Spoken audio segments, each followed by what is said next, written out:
একদম অনুষ্ঠান বাড়ির মতন স্বাদের রাধাবল্লভী কিভাবে বাড়িতেই একদম সহজে বানিয়ে নেওয়া যায় চলুন আজকে সেটাই শেয়ার করি। এভাবে বানালে সময়ও একদম কম লাগবে আর খেতেও দারুণ লাগবে। রাধাবল্লভী বানানোর জন্য হাফ কাপ বিউলির ডাল আগের দিন রাতে কিন্তু ভিজিয়ে রাখতে হবে। 2-3 বার জল পাল্টে ভালো করে ডালটাকে ধুয়ে তারপরে ভিজিয়ে সারা রাত রেখে দিয়েছিলাম। পরের দিন সকালবেলায় ডালটাকে আবারও একটু ধুয়ে নিয়েছি। এখন এই ডালের পেস্টটা তৈরি করে নেব। ডালের পেস্টটা কিন্তু একটু দানা দানা রেখে তৈরি করব আর একটু শুকনো করে তৈরি করব, জলের মধ্যে একদমই বেশি দেওয়া যাবে না। ডালের পেস্টটা তৈরি করে নিয়েছি আর ঠিক এরকম শুকনো শুকনো করে একটু দানা দানা রেখে পেস্টটা তৈরি করেছি। এখন একটা তড়কা প্যানের মধ্যে বেশ খানিকটা মৌরি একটু ভেজে নিচ্ছি। একটু লালচে করে মৌরিটা ভেজে নিয়েছি।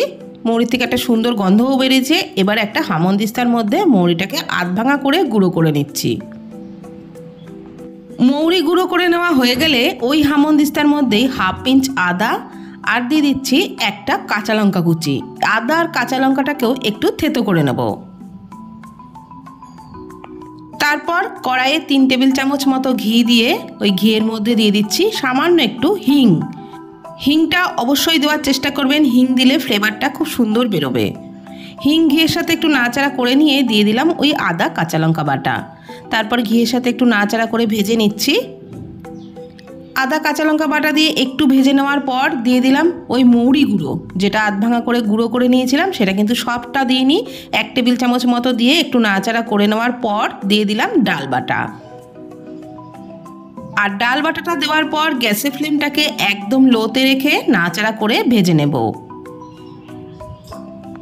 ডাল বাটা দেওয়ার পর একভাবে নাড়াচাড়া করতে হবে আর একটু শুকনো শুকনো করেই পুরটাকে নামিয়ে নিতে হবে। তাহলে রাধাবল্লভী বেলার সময় বা ভাজবার সময় পুর কিন্তু একেবারেই বেরিয়ে যাবে না। পরিমাণ মতো একটু লবণ দিলাম, দিয়ে দিলাম 1/2 চামচ চিনি আর লবণ দিয়ে খুব ভালোভাবে নাড়াচাড়া করে ডাল বাটাটাকে ভেজে নিচ্ছি। আর গ্যাসের ফ্লেম অবশ্যই লোতে রেখে ভাজবেন, তাহলেই এই পুরটা সুন্দরভাবে তৈরি হবে। এবারে পুরটাকে এরকম শুকনো শুকনো করে নামিয়ে নিলাম। তারপর ময়দা মেখে নেব। একটা বোলের মধ্যে 1 বাটি ময়দা, পরিমাণ মতো লবণ, 1/2 চামচ চিনি আর ওই যে আধ ভাঙা করে নিয়েছিলাম মৌরি, সেটাও 1/2 টেবিল চামচের মতন দিয়ে দিলাম 2 টেবিল চামচ সাদা তেল। খুব ভালো করে সমস্ত কিছু মিশিয়ে নিচ্ছি। ভালোভাবে মিশিয়ে নেওয়া হয়ে গেলে অল্প অল্প জল দিয়ে ডোটাকে মেখে নেব। আর এই ডোটা খুব বেশি শক্তও না, খুব বেশি নরমও না, লুচি পরোটার জন্য আমরা যেরকম ডো মাখি সেরকমই মেখে নিতে হবে। বন্ধুরা, এইভাবে একবার রাধাবল্লভী বানিয়ে দেখবেন। এটা শুধুও খেতে ভালো লাগে আর সাথে যদি একটু আলুর তরকারি থাকে তাহলে তো কোনো কথাই নেই, খেতে দুর্দান্ত লাগবে। ঠিক এইভাবে মেখে নিয়েছি। এবার ঢাকা দিয়ে 10 মিনিটের জন্য রেস্টে রাখবো। 10 মিনিট পর ঢাকনা তুলে নিলাম। তারপরে আবারও একটু মেখে নিচ্ছি। এবারে এর থেকে লেচিগুলো কেটে নিচ্ছি। লুচির জন্য আমরা যেরকম সাইজের লেচি বানাই ঠিক সেরকমভাবেই বানিয়ে নিয়েছি। এবারে এক একটা লেচি হাতে নিয়ে প্রথমে একটু পাকিয়ে নিলাম। তারপর এইভাবে বাটির মতো শেপ দিয়ে নিচ্ছি।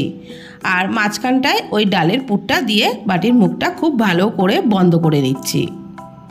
এটা কিন্তু খুব ভালোভাবে বন্ধ করবেন যেন পুরটা বেলার সময় কোনোভাবেই বেরিয়ে না যায়। আর যেটা বললাম, পুরটাকে একটু শুকনো শুকনো করে নামাবেন, তাহলে কিন্তু বেলার সময় একদমই বেরিয়ে যাবে না। এবারে তেল দিয়েই এগুলো বেলে নিচ্ছি।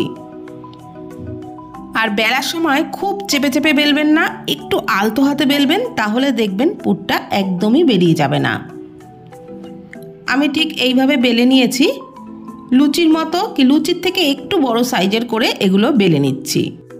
একই রকমভাবে সবকটাকে বেলে নিয়েছি। এবারে কড়াইয়ে সাদা তেল খুব ভালো করে গরম করে নেওয়ার পর রাধাবল্লভীগুলো তেলে ছেড়ে খুব ভালোভাবে ভেজে নিচ্ছি। এক পাশটা ভাজতে ভাজতে ফুলে উঠলে অপর পাশটা উল্টে দিয়ে এইভাবে দুটো পাশই বেশ লালচে করে ভেজে নিয়েছি। তবে খুব কড়া লালচে করে ভাজছি না, হালকা একটা লালচে কালার চলে আসলেই রাধাবল্লভীগুলো তেল থেকে তেল ঝরিয়ে তুলে নিচ্ছি। সবকটাই কিন্তু আমার খুব সুন্দর ফুলেছিল আর খেতেও দারুণ টেস্ট হয়েছিল। তো আপনারাও ব্রেকফাস্টে বা ডিনারে এইভাবে রাধাবল্লভী বানিয়ে নিন। সাথে রাখবেন একটু আলুর তরকারি বা আলুর দম, খেতে দুর্দান্ত লাগবে। তাহলে ভিডিওটি কেমন লাগলো প্লিজ কমেন্টের মাধ্যমে জানাবেন। ফেসবুক থেকে দেখে থাকলে পেজটি ফলো করে নেওয়ার অনুরোধ রইল। ইউটিউব থেকে দেখলে চ্যানেলটি প্লিজ সাবস্ক্রাইব করে দেবেন। আজকের মতো এই পর্যন্ত। ভালো থাকবেন, সুস্থ থাকবেন। ধন্যবাদ।